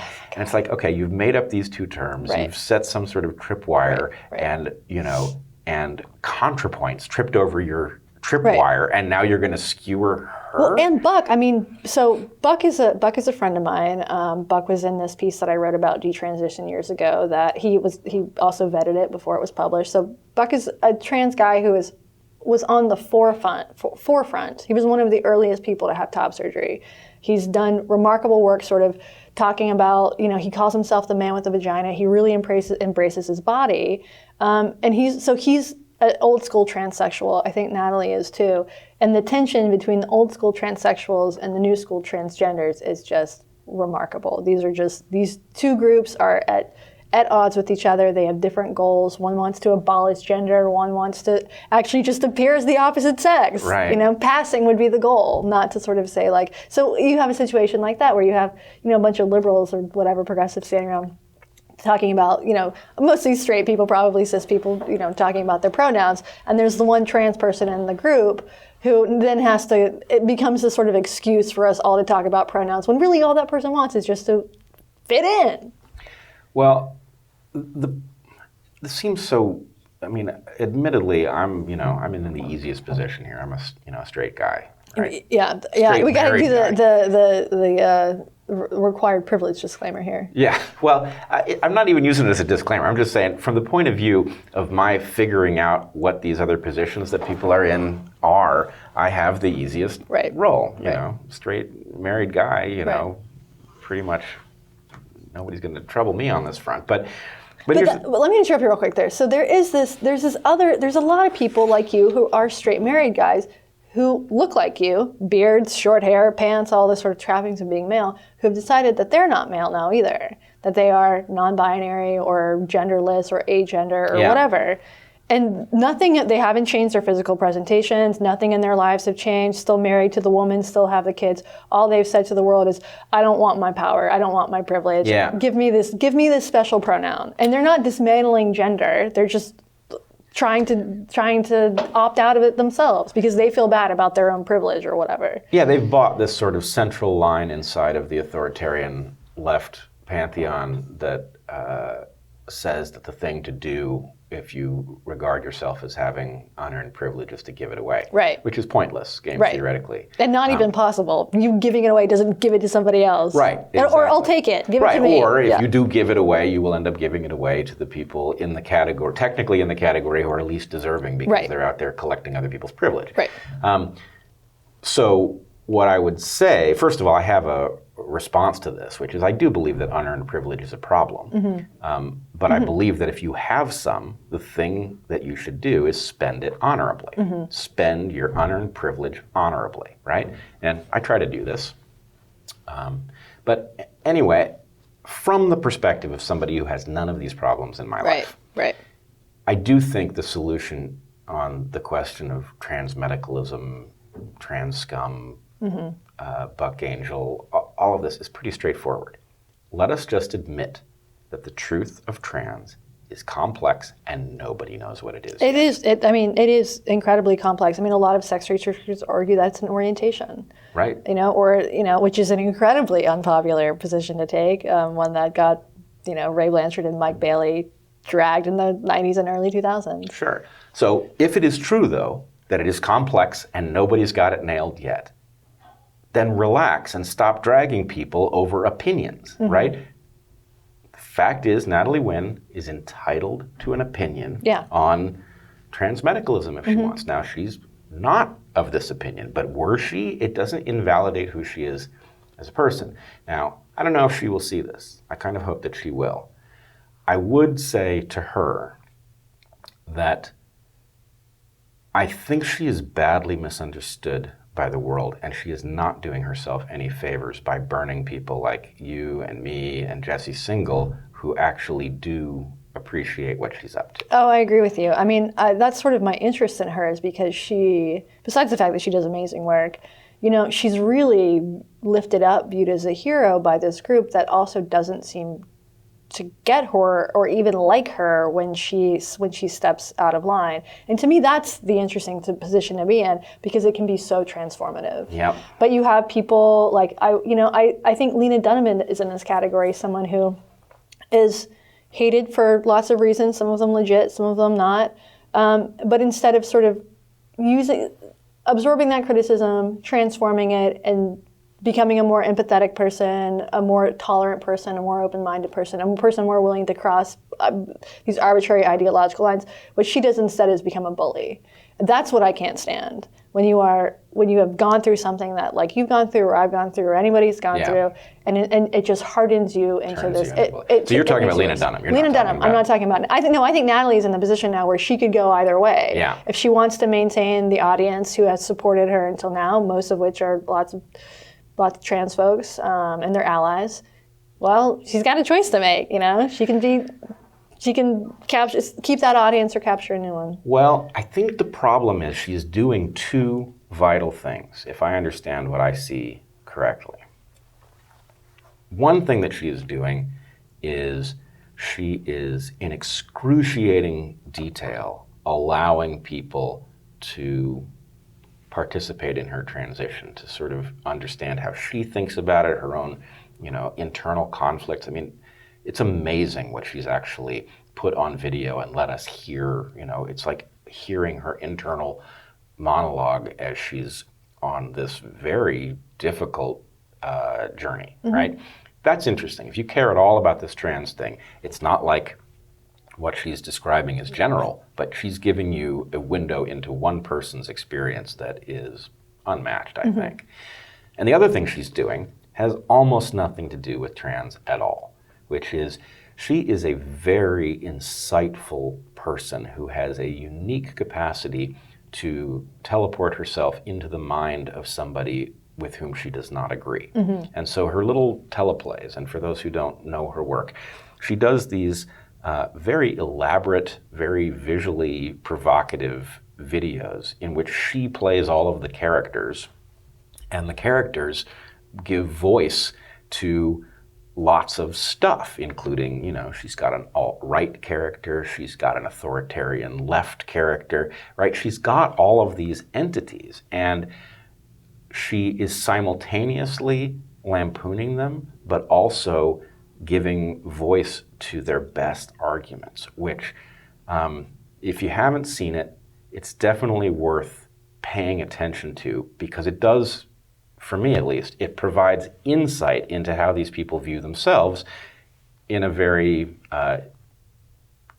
very visually, I don't want to say compelling, because some people will find it repellent, and other people find it compelling, but doing it in a way that it holds your attention and it's very hard to dismiss it. She's almost, there's the criticism that everybody gets who's sort of in our position, like I think Dave Rubin probably gets it more than anybody, that, there's this sort of guilt by association, and if you engage with anybody who has these ideas, whether it's Candace Owens or Mike Cernovich or whoever, the goalpost always moves, that you're platforming this person and that is bad and you can't do that. Well, what she's doing is sort of exactly that, but without the added controversy of the person. You mean by using these characters? Right, by voicing the characters. Instead of having Candace Owens on the show, she can do Candace Owens, which really, I think, saves her a lot of grief in some ways. It also is visually just really stunning. It's really stunning. It's really well done. Yeah. And she's multi-talented. I mean, I think she bailed out of a philosophy PhD student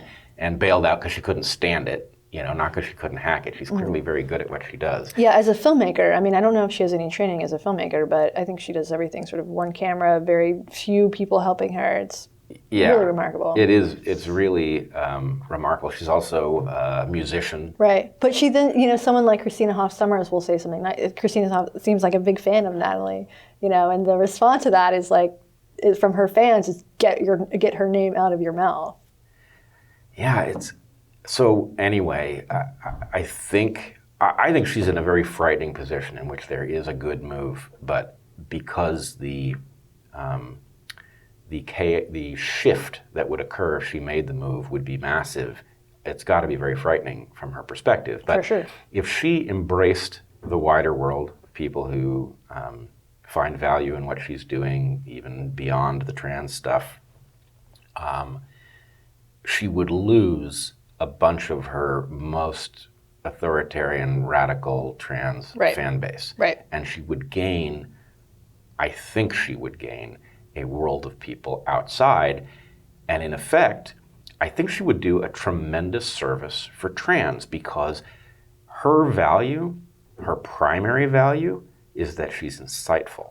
The fact of a trans person who is wildly insightful and can enter into this landscape of new political entities and, understand them well enough to do a play in which he's doing all the parts. That person has a unique contribution to make.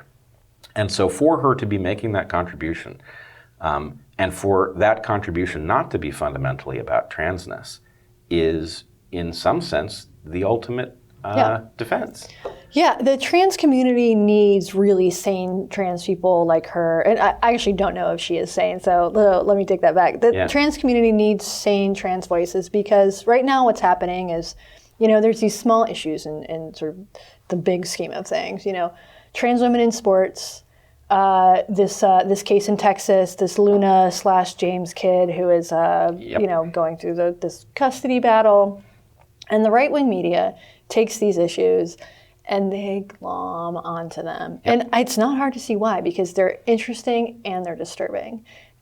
And these two things, trans women in sports and pediatric transition, is going to hurt the trans community. Yep. Because the right-wing media has attached onto it. And so regular people who aren't even sort of right-wingers, who do maybe have objections to trans women in sports and pediatric transition, if they want to go get information on it, they can go to Breitbart, they can go to the Federalist, they can go to these Tea Party blogs. Where they can't go is the New York Times or Slate or most mainstream publications, who are just parroting the sort of most outrageous claims like trans women are female, trans women get periods, these things that any sort of normal person can look at and say, this is bullshit. Oh, you're exactly right. And the presidential candidates are doing it. The presidential candidates at the LGBTQ CNN town hall, which should not have happened in the first place, this was a terrible idea, they kept talking about the quote-unquote epidemic of murder, or the epidemic of trans homicides. Right. The epidemic is 20 people. Yeah. This is not an epidemic. This isn't even higher. This isn't even disproportionately high rates of murder. And most of the people who've murdered have been black trans women, and the murder rates are actually lower than that of black males. Right, so this is not like there is a murder epidemic and it's black males. This is not. It's just, it doesn't make any sense. Everybody can see it, and when politicians and the left continue to parrot these lines, they're driving people to the right. Oh, absolutely. You're taking a group of people that has a difficult, for sure, a difficult fight, and you are fusing them to arguments that are so obviously backwards and confused. And what's more, it's not even that this is abstract to most of us who aren't trans. There's a force that wants to argue that if my child shows signs of, feeling like the other sex, that I am obligated to not only endorse this, but that surgery, irreversible stuff. Right. This is stuff that gets to the very core, right? I am not in favor of a world in which we are forced to defend our rights with guns. But when you start talking about coming after people's children and permanently altering them surgically based on what could be evidence of a permanent state of mind. Or it could be a phase. Or it could be a phase. Childhood is confusing. Yeah. You, at the very least, need to grapple with the fact that lots of people who go through some phase come out of it, it straightens out on their own, and you have no right to transition those people. Right. So, yes, you are right. This is the naive, full-strength position, nothing but a full embrace of everything trans, including former men competing against women in sports, and former men going to women's prison, even if they've it's mind-boggling that we've been having this discussion. Right. So I learned something interesting recently. So there are these clinicians, there's a few very famous clinicians in the U.S. who are really at the forefront of things like pediatric transition.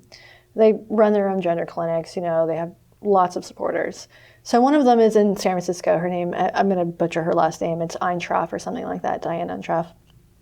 And I see a lot of parallels with what's happening right now with previous moral panics. The satanic panic of the 1980s, the false, daycare abuse scandals. Right. So there's, some of the forces are the same too. Like, there were feminists, like Ms. Magazine in like 1990 had the cover of Ms. Magazine said, there's a picture of like a devil, and it said like, satanic ritual abuse is real, believe them. If there had been a hashtag, it could have been right now, right? So this woman in San Francisco, Diane Eintraff, one of the foremost gender clinic people, pro-affirmative transition. She talks about, if your 3-year-old pulls the bow out of her hair, she might actually be a boy, shit like that. So in the 80s or 90s, she wrote a paper that recently came to light about how satanic ritual abuse is real. So it's not just sort of the same sort of vague feeling like we're in a moral panic that we've seen this before. It's the same people. Yeah. Well, there is something to this. It's more than an analogy, right? It's the same people sometimes. I'm reminded when the Evergreen thing went down, I remember speaking of it as a witch hunt. And I took a certain amount of flack for that, as you would imagine. And then later, it emerged that a few days before the protest at my classroom, the guy who had organized it had posted to his Facebook page one of these Facebook things where you get a color and then you get, it's basically like Twitter for Facebook. Right. He posted something to the effect of, never have white men hid from the shadows of themselves in a witch hunt or something like that. He was clearly planning a witch hunt. Even he knew it was a witch hunt. Right. But a virtuous witch hunt, I'm sure, in his mind. Well, or maybe not. But that's the amazing thing is, to me, witch hunt is an indictment. Right. The very term, because there are no witches, the idea now I read something in like Forbes or something I don't remember what it was about. There was some stupid Halloween article about how you shouldn't dress up as a witch because my 11th, my grandmother going back... In the nation. The nation, of course. My grandmother going back 11 generations was an actual witch. And the New York Times published a piece in which they interviewed a witch. I mean, it was the most absurd piece. Witches are a thing now. Witches are also a meme. Yeah. There is astrology is in, witches are in. It's all very aggravating to me that the sort of same people who, believe in climate change, say they believe in science, believe in evolution, things like that, also believe that the position of the stars at the moment of your birth is why you're dentist or whatever. Yeah. It's aggravating. Which, if your dentist was into astronomy, sure. It's a well, I don't know. There is sort of there is evidence of widespread confusion. Yes. At the moment, and I wonder what its genesis really is. Well, to me, it seems cyclical. This is not the first time, and it will not be the last time. I keep coming back to a couple things, which is just sort of the viral nature of human behavior with the trans stuff, with actual witch hunts, with the satanic panic.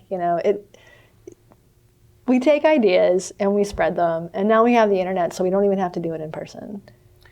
Yes, although I also think there is something to be said for, and I don't know how far back this goes. The internet is maybe the version of this with the least viscosity, but these new modes of communicating are not anticipated by our evolutionary wiring, and they result in positive feedbacks. Mm-hmm. So, as Douglas Murray points out, suddenly we've forgotten many things that we fully understood yesterday. Like the difference between, or the fact that male and female are distinct categories from each other. Yeah. Exactly. Yeah. Right? Like, were you to discover that male and female were not real categories, you would certainly imagine a long period of transition figuring out what that meant. Right. Not only have we not actually discovered anything of the sort, but you are imagined to have instantly come around to the new wisdom. And it's like, well, in what universe does that even happen? Right? Yeah. So anyway, all I'm getting at is there's clearly a ghost in the machine, right? That ghost in the machine may have been what scheduled network television for decades. And now that ghost in the machine is the algorithms that control search and feed, because they are shaping conversations in ways we don't understand. But to the extent that, as you point out, people who believe in climate change are also, have renewed interest in tarot cards or whatever it is. The whole thing is evidence of not having any idea what the fuck to believe. Yeah. I think it's that. I mean, I think it's sort of man's eternal quest for meaning and explanation. And I also think part of it is just straight up viral. It's just like a unit, it's a meme. And the same way that golden doodles are more popular than they were 20 years ago, or baby names or whatever. The fact that, I can go to the dog park now and every child is named like Kale and Sonny, and every dog is named George and Frank. Like, part of this to me also just seems like just the absolute nature of human connection, which is taking one idea and passing it on. Okay, which raises maybe the most important question for people like you and me. It is, after World War II, there was a period of time in which social science was actually pretty productive, and it was focused on the question of how the Nazis happened and how the Holocaust had occurred. And the Milgram experiment in particular, which was run many different ways ultimately. Has Milgram yet been hit by the replication crisis yet, or do we still trust this one? I still trust this one. Okay. And frankly, even if it were hit by the replication crisis. You still trust it? I believe I know it to be true through personal experience, having seen You've seen it, unfold. Yeah. So yeah. Anyway, I'm going to put up a fight on Milgram, the evergreen version of Lord of the Flies, the Milgram experiment, all that stuff, 1984. Yeah. But anyway, there is something to the idea that the vast majority of people are wired such that they do not have the ability to refuse certain kinds of authority. Sure. And some of us aren't wired this way at all. Right. I mean, so the kids with the authority issues turn out not to be so easily persuaded by some of this new received wisdom. Right? Now, there are eras, I'm convinced that there are eras in which those kids with the authority issues, that is people like you and me, are out of place, right? That's not the job of the moment. The job is to go along. Right. It needs doing. Right. And then there are other moments when those are the only people who can think straight, because there's so much of this steering going on through these other mechanisms that anybody who's at all susceptible to it is persuaded of wrong stuff. And it's, I joke sometimes that zombie movies are really about preparing people for what their neighbors look like when they're starving. Yeah. That it's that. But it's also, I do sort of have the sense of like, there's a zombie movie unfolding around us, and it has to do with bad software programs that are spreading virally and causing people to embrace stuff that their conscious mind should know better than. But internally, their fears allow them to be captured by it. So I guess the question is, from one kid with an authority issue to another, what do we do? That's the question. I mean, I feel like there's another problem here, right? Which is like, all right, so you have people like us, the kids with the authority issues. I think Alice Drager would probably say the Galilean, personality types. So let's take Jordan Peterson, for example. I recently saw this Jordan Peterson documentary, The Rise of Jordan Peterson, that has pissed some people off who haven't seen the movie. It's been canceled in various venues. When it was being shown in Portland, Antifa threatened to bring out the guillotine in response to this movie that was being shown at a church in the suburbs. But I guess they don't go out to the suburbs. And so I was watching this movie, and I've always been sort of one of those people who thought that the reaction to Peterson is outsized. It's the criticism of him is counterproductive if the goal is to shut him down, and that he's not dangerous, and that his message is one of sort of basic common sense, independence, almost conservative values in some ways, sort of small c conservative values. Take care of yourself, take care of your family. So nothing inherently problematic there. But I watched this movie, and so I've defended him. I've said he's not a Nazi. He's He's not a threat to the Republic. If your child is watching Jordan Peterson videos on YouTube, don't write an article about it in the fucking New York Times talking about your kid being alt-right. Like, this is not a step to the alt-right. If anything, it's a step away from it. But watching this film, this documentary, and I've spoken to a lot of his followers, I do see the danger there for the first time, and the danger is in the adulation, right? It's the fact that, Peterson might have good motives, and he might be highly attuned to the fact that what he's trying to do is resist authoritarianism. He's been obsessed with this his whole life. But his followers are his followers, right? And so even if the message is one of independence and of thinking for yourself and not following along with the crowd, most people are going to follow along with the crowd. And so even if you're telling people, don't listen to me, think for yourself, I don't think you can do that. I think that what they're going to do, it's just this sort of fandom. Well, I think that's the perfect response, actually. And for my listeners who don't know, Jordan Peterson was in Seattle, and I called you up and was like, do you want to go? And you and I went to that thing together, and then you wrote an article about it, which was, in some ways, it was a tough article.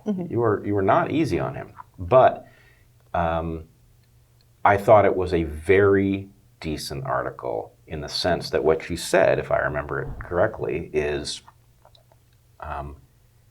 I, Katie Herzog, don't need Jordan Peterson. My room is clean. My room is clean. That's good. Yeah. But he is not what he is being portrayed as. Right. He's funny, he's self-deprecating, he's decent, etc. Yeah.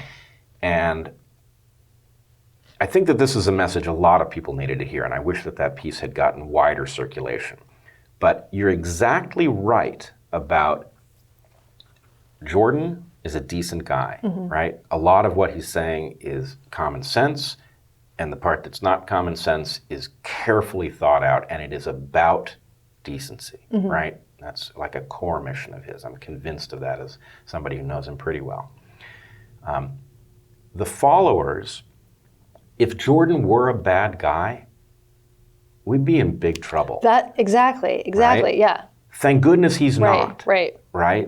And I don't know what happens if something happens to him and that movement is capturable. Right. But for the moment, let us not freak out and let us say, actually, thank goodness that somebody, I do think he's too backwards looking, right? He's looking for us to go back to a place that we can't go back to. Right.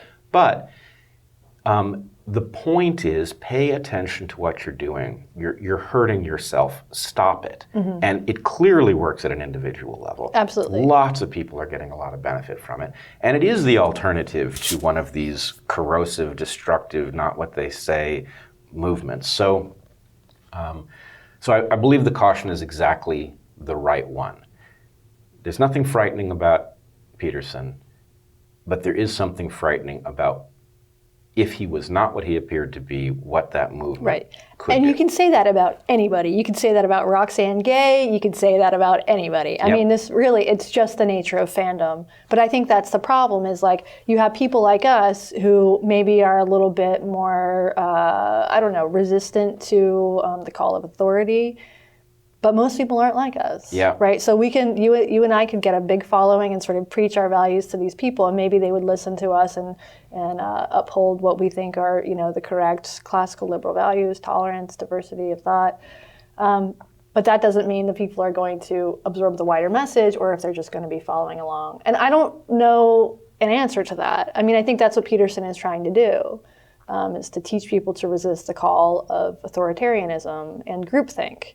Yep. But I don't know how it works. I mean, Orwell was writing about this in the 40s. People were writing about it before then. It's the conundrum. I do know, though, after going through all of this, what I do know is that, when I was a kid and, we studied the Holocaust in schools, and I would think of course I would be the one to resist the Nazis. Absolutely. I know that now. Yep. I actually do know that. You do know that. I Me do too. know that about myself. I know that too. Yeah, which is ironic because I'm called a Nazi all the time. All the time. Yeah, the ironies never stop with the authoritarian left. I agree. Yeah. What I think needs to be said is that, it feels very good to know that you wouldn't be a collaborator. The problem is we would very probably be dead because of that. Right. It's not like it works Right. out in the end Totally. because you would resist. Right. There was a resistance. There was a resistance, Right. and there were uprisings, Right. and look, And there were hate speech laws that didn't stop the Holocaust from happening. Absolutely. Yeah. I think, though, there is a kind of evolutionary subtext to all of this that I don't think has been well explored yet and holds the answer to what you're getting at. And what it has to do with is the fact that people in general are kind of prone to herd-like behavior, and it's very frightening because it does end up in things like the Holocaust. They also have another mode, though. I'm not sure absolutely everybody does, but I think it's in everybody at some level. Even if it's dormant too long, maybe it can't be awakened. But the question really is, how do we behave in such a way as to wake the part of people that actually will resist, a Jordan Peterson who isn't well-intentioned, for example. Right. And it's a tough problem because if you make that the message, wake up and don't follow too easily. It's Monty Python. Right. Right. You don't have to follow anyone. You are all individuals. Right. We are all individuals. Let's indoctrinate them with the message that they are all individuals. Right. Exactly. And there's another thing. I don't know how seriously to take it, but for people in my generation, the Matrix had a special meaning. And in fact, I am kind of annoyed that red pill has been stolen from us as a metaphor, because it's kind of a necessary one and it has nothing to do with one side or the other politically. But one of the things in the Matrix is you're not supposed to wake people past a certain age. They can't handle it, right? Now, I don't know that a certain age is really what we're talking about, but there is a question about the ability to wake becomes more complex the more stuff that you have stacked upon a particular received set of wisdom. And I do think that we should be trying to figure out how to wake people, but I think we also need to be aware that that carries dangers that we don't know, because in general most people are not highly cognizant. Right. So I don't know what to do about it, but we are sort of stuck in that puzzle. Yeah. I think the more people who stand up, the better position we'll be in. But, as you know, it comes with a lot of personal costs. It does. That article that came out in the New York Times that talked about this question. Actually, do you want to say anything about that article? I don't have that much to say about it. I mean, so this article, for the listeners, this article came out in the New York Times last week. It was written by a guy named John McDermott. I think it was called, Those People We Tried to Cancel. They're all hanging out together. And I was in it, Jesse Singal, Dave Rubin, Christina Hoff Sommers, I think. Maybe not, Alice Drager. Sort of the people, our tribe, I suppose. But the reality is, for one thing, the headline is bullshit. None of us are hanging out together. The we tried to cancel, they put a lot of emphasis on that. I thought that the piece was a little strange. I thought it tried to fit a narrative that doesn't truly exist, because the reality is there are tons of professional networks, and having a common experience with someone does not make you best friends or anything like that. But it is also true that, when I see someone sort of going through the ringer on Twitter, I do reach out to them, not always, but often, and offer a few words. And I think it's true that there's going to be something really transformative about it, which other people spoke about. But still, the piece was a little bit weird. There was a line in it that said something like, Katie Herzog is part of an emerging group of journalists, thinkers, public figures, whatever, who've been canceled for having bad, conservative, or offensive opinions. Yes. Which was, and in your case, it's all three. Oh, yeah, all three. I only have bad, conservative, or offensive opinions. So that line was aggravating. Yeah. Because this idea that, the only reason any of us have been through this is because we were wrong, as opposed to right. Yep. It seemingly had not occurred to their editors. Well, I should say, first of all, McDermott reached out to me and to Eric. Reached out to Eric first, actually. And there's always a question when they reach out. Is this one safe? Right. And in this case, we talked about it and decided no. Decided it was not safe. Yeah. So I had a lot of conversations in the back channel with other people he'd approached. We were all talking about that. And after speaking with him, my feeling was that I trusted him because he and I seem to be on the same page. I don't trust the editors of the paper, and I especially do not trust the editors of the style section. So that was my concern the whole time, was that a red pen was going to get introduced. And my photo was in the paper, and I told John, I said, if it comes out that this is going to paint us all as Nazis or members of the KKK, I will revoke your permission to use my photo. But the idea of triggering all of my girlfriends was too powerful. So I could imagine someone who really doesn't like me, opening up the Sunday New York Times and seeing the photo, and I just couldn't resist. My ego just got, and then I didn't like the fucking picture anyway. So it was a good picture. Oh, thank you. Yeah. So I did want to say something about it, which is that I think that there's I got into a back and forth on Twitter about it. And I said something which triggers people every time I say it, which is there's a dangerous message in telling people that, those who have been canceled are actually hanging out together. Right. It's a very powerful inducement to people to stand up. And the problem is, I do want people to stand up. When Evergreen happened, Heather and my point to our colleagues was, if we all stand up, they can't do it. Right. And didn't happen. One person. And now he's the only person on campus. He lost you and Heather. He's the permanent witch now. But anyway, my point is two things. One, we don't know how many people have been canceled and never heard from. Totally. Right? We don't know how often that happens. And so we have a survivor bias issue. That's a statistical term, meaning that we see certain data points and we don't see others. Right? We see the fossils of creatures that were widespread. We don't see the fossils of ones that never got to a large population size, for example. So if you interview the people who somebody tried to cancel and now they go to the Heterodox Academy meetings and have podcasts podcasts and things, you're liable to get a very wrong picture of how safe this is and what kind of life you will lead on the other side. And those of us who are in this position, I believe, have a near sacred obligation to tell the truth to those who are contemplating what to do. And yes, I do want them to stand up, but I do not want them to stand up on the basis that it is safe or glamorous on the other side, because it might be, but it probably won't be. Right. And what we need are people who are ready for life in the fucking foxhole. And if you're not ready for life in the fucking foxhole, you're a liability in the foxhole. Right. So we can't have that. So anyway, what I would say to those who are contemplating what message to broadcast about this, don't downplay the dangers and don't take the responsibility for other people and say, yes, you should stand up. Totally. If you're not going to be there for them when shit goes south. Yeah. Right? So that when people do make this decision, if you've been honest with them, when they do make the decision to stand up, then A, they're taking responsibility for what happens, and B, they'll be more robust in the face of what comes back at them. Yeah. The worst thing, which I now see too regularly, is somebody will make some effort in the direction of standing up, something will come back at them, and then they retreat, and it's like, oh, you're making things worse. Don't do that. Right. Never apologize.